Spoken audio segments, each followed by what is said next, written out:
অনেক নারী ফেস ঢাকতে চান বলে জাতীয় পরিচয়পত্রে তারা ছবি তুলছেন না এবং তাদের সংখ্যাটা বেশ বড়। প্রশ্ন হলো, তাদের দাবি কি যৌক্তিক নয়? ভাই, এই নিউজটি আমারও চোখে পড়েছে।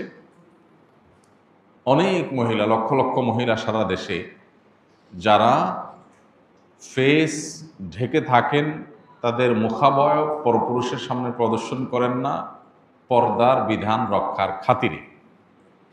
এখন তারা যদি কেউ বলেন যে আমরা জাতীয় পরিচয়পত্র এনআইডি এটা করতে চাই কিন্তু আমাদের ফেস দেখাতে চাই না, তাহলে এখন তাদেরকে যেটা করা হচ্ছে, আমি যতটুকু জানি, তাদেরকে বলা হচ্ছে ঠিক আছে, না ফেস না দেখাইলে আপনার এনআইডি হবে না। এনআইডি না হওয়ার কারণে তিনি ভোট দিতে পারবেন না।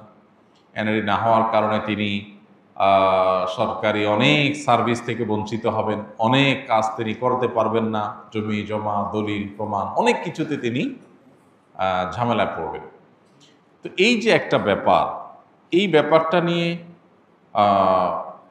আমার মনে হয় না আমাদের সমাজে যারা সুশীল দাবি করেন তারা পজিটিভলি কখনো ভাবেন। অথচ চিত্রটা যদি উল্টা হতো, আমরা সে আলাপ পরে আসতেছি যে এটা দাবিটা যৌক্তিক না অযৌক্তিক, এই বোনদের, আমাদের এই মহিলাদের। এখানে যদি চিত্রটা উল্টা হতো যে অন্য কোনো সংখ্যালঘু, অন্য কোনো ধর্মের মানুষ যারা সংখ্যায় কম এদেশে, তাদের কারোর ধর্মীয় কারণে তারা ছবি তুলতে চাচ্ছেন না, তাদের ধর্মের নিষেধ, এই জায়গা থেকে তারা এটা করতে চাচ্ছেন না, এরকম যদি হতো তাহলে সেক্ষেত্রে কি হতো? সেক্ষেত্রে আমাদের সুশীলটা দেখা যেত এইটার সপক্ষে বিরাট বড় আন্দোলন তারা গড়ে তুলতেন যে ধর্মীয় অধিকার রক্ষা করতে হবে সংখ্যালঘুদের, অতএব তাদের অধিকার রক্ষা করার জন্য তাদের জন্য ছবি ছাড়া এনআইডি করার সিস্টেম চালু করা হোক, এরকম ব্যবস্থা রাখা হোক যে তারাও যেন বঞ্চিত না হয়।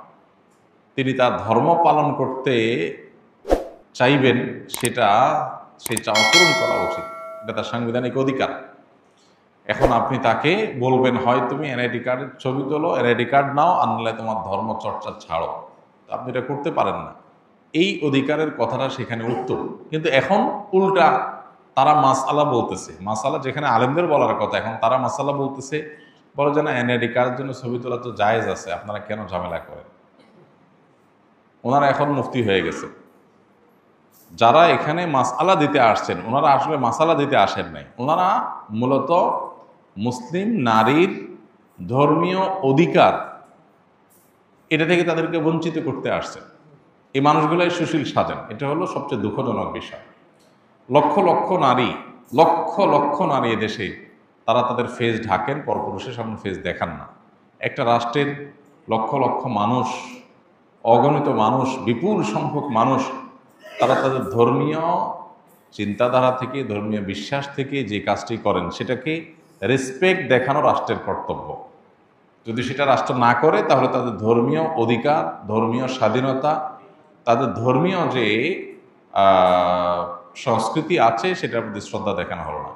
এটা ভিন্ন আলাপ যে তাদের এটা কি বাড়াবাড়ি নাকি এটা শরিয়া, এটা কিন্তু কালচার হিসাবে আপনি দেখেন, সংস্কৃতি। এদেশের অনেক লক্ষ লক্ষ মেয়েরা তারা যুগ যুগ ধরে এই সংস্কৃতি ধারণ করে আসছেন, তারা ফেস ঢাকেন, পরপুরুষ সামনে ফেস দেখান না। তো এই সংস্কৃতিটাতে এই মাটির মানুষ ধারণ করছেন যুগ যুগ ধরে, সেটার প্রতি রেসপেক্ট দেখানো আপনার কর্তব্য। পৃথিবীর অন্যান্য উন্নত দেশে জনগণের চাওয়াকে এত রেসপেক্ট করা হয়, এত গুরুত্ব দেওয়া হয় যে জনগণের বিপুল সংখ্যকের কোনো চাওয়ার বিপরীতে কখনো কোনো আইন, কোনো সিস্টেম তারা হতে দেয় না। তো আমি আশা করব এখানে যে সমস্ত বোনরা তারা ফেস ঢাকতে চান তাদেরকে সে অধিকার দেওয়া উচিত, এবং তাদের আইডেন্টিটি যদি কোথাও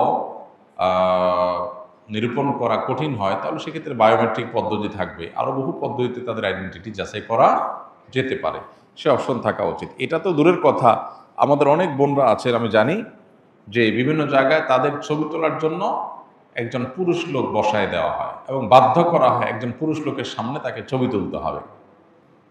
এটা কিভাবে গ্রহণযোগ্য হতে পারে? যদি কোনো নারী ছবি তুলতে রাজিও হন আর তিনি পরপুরুষের সামনে নিজের ফেস দেখাতে রাজি না, তাহলে একজন মহিলা অফিসার দিয়ে, একজন মহিলা মানুষ দিয়ে ওই মহিলার ছবি তোলানো উচিত। এতটুকু রেসপেক্ট যদি মানুষের ধর্মীয় কার্যক্রমের প্রতি না থাকে, তাহলে এটা আমাদের জন্য লজ্জা জাতি হিসাবে। এর চেয়ে বড় কিছু নাই, এর চেয়ে বলার কিছু নাই। দুর্ভাগ্যজনক যে অনেক জায়গাতেই এই সংবাদগুলো আমরা শুনতে পাচ্ছি যে অনেক মেয়েরা তারা ছবি তুলতে রাজি, কিন্তু পরপুরুষের সামনে তুলবেন না, কিন্তু তাদেরকে বাধ্য করা হয়, এছাড়া অপশন নেই। তো এইটা অবশ্যই অগ্রহণযোগ্য, এগুলোর বিরুদ্ধে আমাদের কথা বলা উচিত এবং দীর্ঘদিন পর্যন্ত দিনই চর্চা করাটা এদেশে নানাভাবে একরকমের অপরাধের মতো এটাকে দেখা হয়েছে, একটা বিমাতাসুলভ আচরণ করা হয়েছে। এই আচরণ যদি চলতে থাকে তাহলে সমাজের বিপুল সংখ্যক মানুষকে আপনি যদি আপন করতে না পারেন বা তাদের হতে না পারেন, তাদের আবেগ অনুভূতি এবং ধর্মকে যদি আপনি রেসপেক্ট করতে না পারেন, তাহলে কীভাবে একটা রাষ্ট্রকে আপনি এগিয়ে নিয়ে যেতে পারবেন? এটা কোনোদিনই সম্ভব না। এই আলাপ যদি আমরা উঠে অনেক লম্বা সময়ের ব্যাপার যে মেয়েরা এনআইডি কার্ডের জন্য ছবি তুলতে পারবে কিনা, জায়েজ আছে কিনা যদি বলেন, তো জায়েজ নিয়ে অনেকগুলো আমাদের মতে জায়েজ আছে, সেটা আমরা অবশ্যই বলতে পারবো। অনেক ওলামা একরাম বলেছেন আইডেন্টিটির জন্য এটা দরকার হলে নিরুপায় হলে জায়েজ আছে। কিন্তু কেউ যদি না তুলতে চান, না তুলে সুবিধা নিতে চান এবং সেই সুবিধা দেওয়ার যদি স্কোপ থাকে, তাহলে তার সেটাকে রেসপেক্টও করতে হবে। এ ব্যাপারে কোনো আলেমের কোনো দ্বিমত নেই। তো আমরা জায়েজ হওয়ার মতটাকে নিয়ে আমাদের সুবিধা মতো মাসআলা নিলাম, আর বোনদের ধর্মীয় অনুভূতিকে আমি রেসপেক্ট করলাম না, এটা জায়েজ নেই। মেয়েদের জন্য ফেস ঢাকাটা এটা পর্দার অংশ, এটাই হলো সারা বিশ্বের বেশিরভাগ ইমামদের মত এবং সমকালীন বিশ্বের সবচেয়ে বেশিরভাগ ইমামদের মত, এবং এটাই হলো সবচেয়ে বেশি নিরাপদ মত। অতএব এই ব্যাপারে কোনো সন্দেহ নেই যে ফেস মেয়েদের ঢাকাটাই হলো পর্দার অন্তর্ভুক্ত। যারা ফেস খোলাকে জায়েজ বলেন অনেক আলেম আছেন, তাদের সংখ্যা আজকে পৃথিবীতে বিভিন্ন দেশে যদি আপনি তুলনা করেন তাহলে দেখবেন অনেক কম। উল্লেখযোগ্য যারা আছে, সৌদি আরবের সব ওলামা একরাম প্রায় একমত, বাংলাদেশের সব ওলামা একরাম প্রায় একমত, মিডিল ইস্ট এবং সাবকন্টিনেন্ট যদি প্রায় একমত হয়, আর খুব বেশি থাকে না। এটা একটা গুরুত্বপূর্ণ বিষয়। আমি আশা করব যে তাদের বায়োমেট্রিক উপায়ে বা নানাভাবে তাদের আইডেন্টিটি এটা যে নিরূপণ করা হয়, তাদেরকে নাগরিকত্বের সুযোগ সুবিধা থেকে বঞ্চিত করা, এটা তাদের অধিকার ক্ষুণ্ণ করা ছাড়া কিছুই নয়।